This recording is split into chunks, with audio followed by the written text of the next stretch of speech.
I was a chronic alcoholic. I lost everything, little baby girls, houses, cars, wives, and ended up homeless.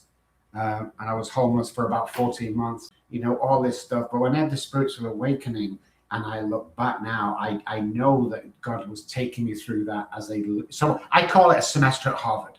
Yeah. He was molding me into this person that when somebody comes up and he goes, what do you know, doctor, about homelessness? Check. Losing your kids? Check. All these checks have been done.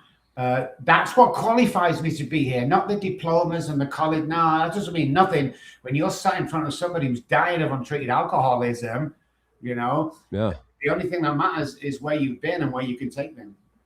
Amen. Now, do you think that was the moment that you told yourself, if I don't change right now, I'm not going to make it? Do you think that was the defining moment when you were homeless? Well, I'm on the streets for 14 months. One night, about 2 or 3 o'clock Monday morning, I'm walking around the back ends of Manchester, and it's pouring down with rain. I hated those men for that. Dropped down to my hands and knees. I was crying like a baby. I was crying because the first time in my life I realized I couldn't stop drinking.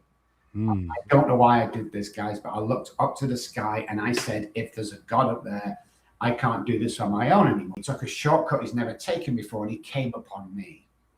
He took me back to his house and he said this to me, Rob, you can stay here for as long as you want and build your life, but you've got to come to these AA meetings with me.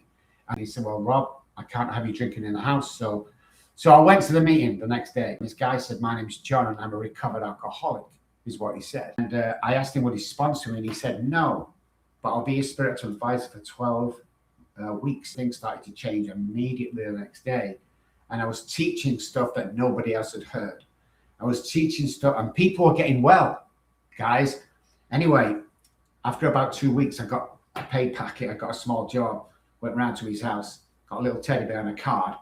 And I wrote on the card, thank you, John, for introducing me to God, because he, with a capital H, took the compulsion drink away, banged on his doors, no answer. And then knocked, and the woman on the right-hand side came out and she said, can I help you? Never found that man. Wow. When I started to get wealthy, I put the best private detective agency in England and nobody could trace it. That was an angel, brother. Yes.